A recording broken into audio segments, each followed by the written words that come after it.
Every year, the Financial Times and Equilar, the research firm, take a look at bank CEOs and who is paid the most. This year, as has been true for 3 of the last 5 years, the winner in the big pay sweepstakes goes to Jamie Dimon of JP Morgan. Matthew Vincent's here with me to talk about what else was interesting in the survey.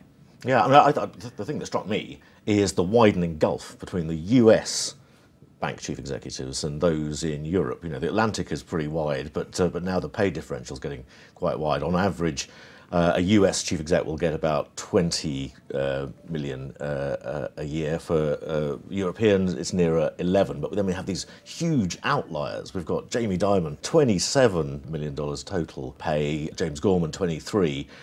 Poor old Ross McEwen at RBS has to get by on just 7. I mean, how can he manage? Is there a reason for that big difference?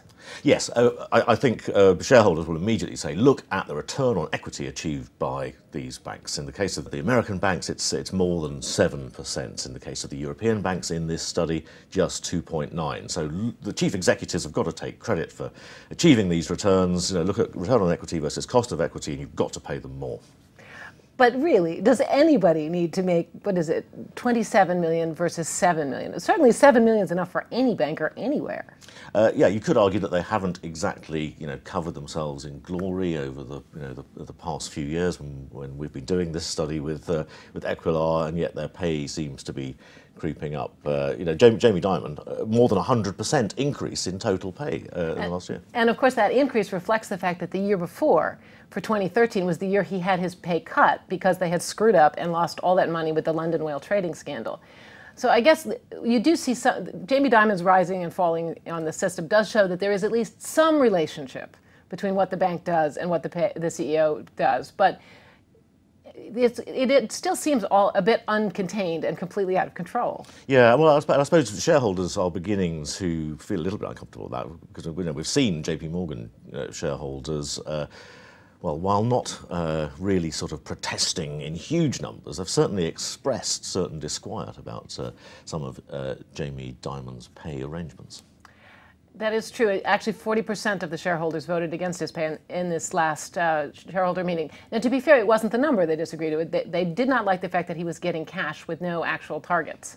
They thought, you can't pay him just for the glory of being Jamie Dimon. He actually ought to be trying to achieve something. Yeah, I think that also came out quite strongly from this analysis. Some of the commentators, some of the academics have been talking about alignment of performance with pay, and it's not it's not uniform. It isn't always happening with all of these banks.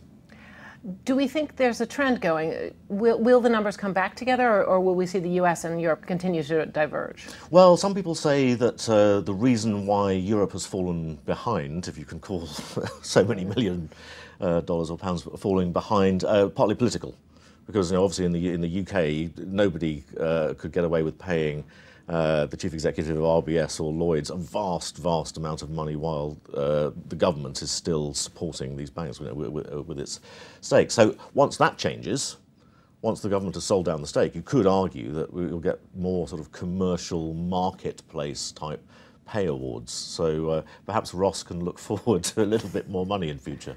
One could certainly imagine that. I suppose the other thing that hangs over Europe is CRD4, which is the pay rules that were passed out of Brussels that limit the ability to pay bonuses and share awards that are more than twice the salary.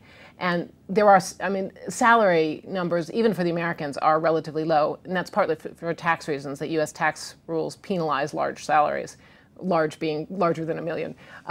And so the U.S., you'll see, a relatively controlled salary and an absolutely killer bonus.